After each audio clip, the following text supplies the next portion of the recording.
I'm gonna let her tell her story. Words, we went back and forth, but at the end of the day, respect is respect, and we respected each other. Hold on, I'm a feedback. little boy. Getting acrylics will never be okay in my chair. Sad to say that I just had to turn away a client because she wanted to get her 9-year-old son's nails done. And I know and I understand that in today's times, people are who they are, but a 9-year-old boy getting acrylics will never be okay in my chair. I'm so sorry. I had to have words. We went back and forth, but at the end of the day, respect is respect, and we respected each other, and she respected my space. But Who are I'm these coming on here to niggas? tell you guys, I I will cried no like longer one. You know what I'm saying? We need to unless you stay. are accompanied by an adult, and I will no longer be doing not press ons. I'm sorry. I will be no longer doing acrylics for anyone underneath that age as well. 9 years old, a boy, Frenchies, absolutely not. Never will happen in my case. We have to think about, guys. People are offing themselves because of being bullied at school.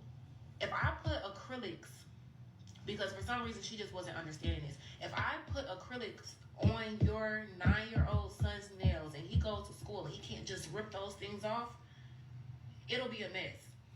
If he goes and get bullied, he might come and despise me in the next couple of years, and he will never forget me. He will never forgive me because it happened at such a young age and he doesn't know anything about forgiveness. Like, it gets to a point, man. And I'm not in this chair as much as I used to be, thank God. But I do know the clients that I will and will not take. And that's something I just will not accept. And I'm sorry if I'm wrong. I understand that she was just trying to be a good parent and support her child. And I do. How you supporting your child by putting nails on them? Listen, let me tell you something. In the way, fan, that's grooming. You're grooming your child for that. And again, whatever their sexual orientation is, that's on them. That's their lifestyle and whatnot. But to a certain degree, like, no, she wasn't trying to do the right thing. This is a thing that she was encouraging. At the end of the day, you know it's not masculine for no boy or no man to walk around wearing anything a woman wears. It's the same thing with the bonnets and men wearing bonnets. Let me tell you something. What if you are wearing a bonnet? That tell me a lot about where your resolve is at. All right, where you are and your masculine awareness and masculine expression, because it should bother you to wear something that girls wear. That don't look good when girls wear. You look like a fucking dickhead. You out in public. And not only that, you niggas be looking like you know you wrong. And listen, next time we see a nigga with a bonnet on, look him in his eyes. He gonna look away, bro. He gonna look away because he know he wrong. And the mother of this child, you know you wrong. The fact that your long term thinking says, you know what, I should go put nails, French tip nails on my son's hands at 9 years old.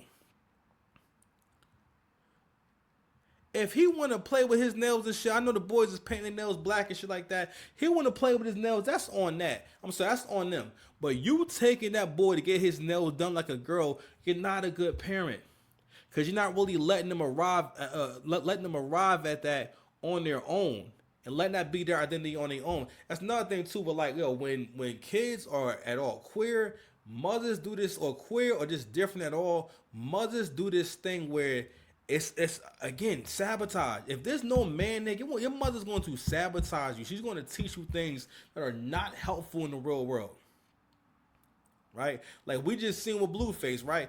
Yo, the fact that not only has that nigga survived, but that nigga, fam, and also that shit always also builds on the fact of, I'm sorry, builds on the, no, yeah, we can say that, on the fact that women really like men that they can control, men who are not smart, and men that whom that they know they never gonna be shit. And like Blueface is like a really special case because he has like the behavior of that kind of guy, but he got money and influence. You know what I'm saying? But yo, he does all the nigga shit. He gang bang, he go to jail, right? He celebrate jail. Matter of fact, and then he came home and doubled down and basically said, I didn't learn shit. I didn't see me going to jail as a negative thing. Hey, I got locked. Nigga, like, bro, you hurt somebody, bro. Y'all hurt someone. You was in a shooting. That's not normal, my nigga. All right, like, so for your kids, if your kids was in the same situation, you co-sign that. Come on, man. Come on, man. My name Manir, man. You understand? Hold on, man. Don't even do nothing, man. Come on. You don't even do You nothing. ain't do nothing. You what the?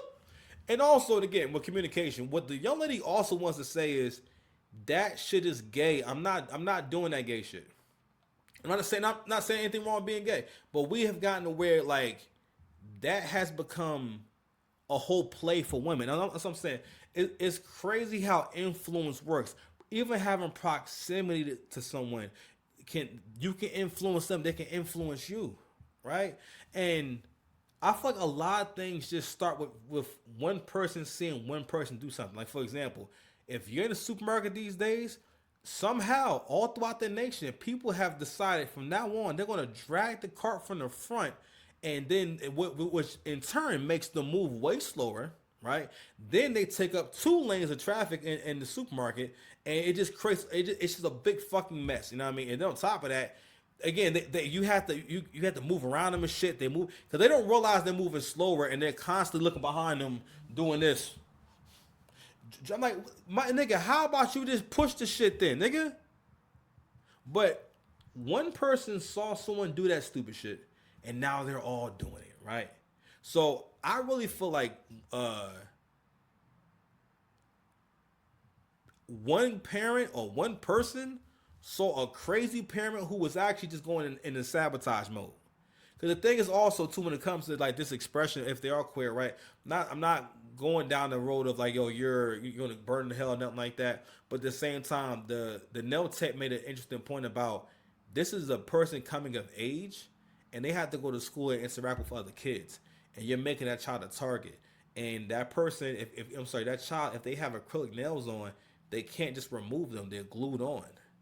From what I understand, or basically it would be really hard for them to remove them if they wanted to just remove them. You know what I'm saying? Like they fuck around and tear their nails off trying to do it. You know what I'm saying? So she's speaking to that too. But like I said before, and I was listening to Angry Man last night. He was making a point about how, pretty much speaking to how, and again, I don't think they can help it, by how your mother sabotages you. Because the thing is that women, especially black women, they really do not encourage their kids or their sons to think like men and seek out masculine leadership and developing masculine leadership. They teach them, because you don't even realize that you can handle things like a bitch. You know what I mean? And I'm like, I always say this, like, yo, all right, one of the problems with y'all doing this is all right, so what happens when when a threat bigger than you or a savage comes along? What are you going to do then? When the savage, when a nigga that don't give a fuck comes along, when an actual criminal comes along, you know what I'm saying? What are you going to do? You got to realize that a part of being masculine is being ready for war at all times. Being ready to get active at all times and having a plan for, if I got to get active, this is how it's going to go. Whether you're going for the hands or you going for the knives or the guns. But you to have some kind of plan for how would you defend yourself, or what would you do to if your safety was in jeopardy. You know what I'm saying? What would you do if a confrontation like went too far and you had to defend yourself? Like what is your plan? Now women are less likely to want to go take jujitsu and want to go take boxing and want to go to the range. Again, we're not gonna get into the not all bullshit, right? But women are less likely to want to do these things, whereas men, that's more natural to us. That still sounds exciting. I still want to get into training at some point. You know what I'm saying? And that's my goal for me and my Levi next year, is for us to get into something. You know what I mean? Some kind of self-defense. I want him to start learning how to use firearms and all that. I want to start getting him driving, you know, and building on his strengths and all that, you know. But I wanted to play this first because it fits into our whole subject about this simp activity. And mothers like the mother that she's describing is how a lot of would-be good men or men who could be good men wind up being targets for these predators out here. You know what I mean?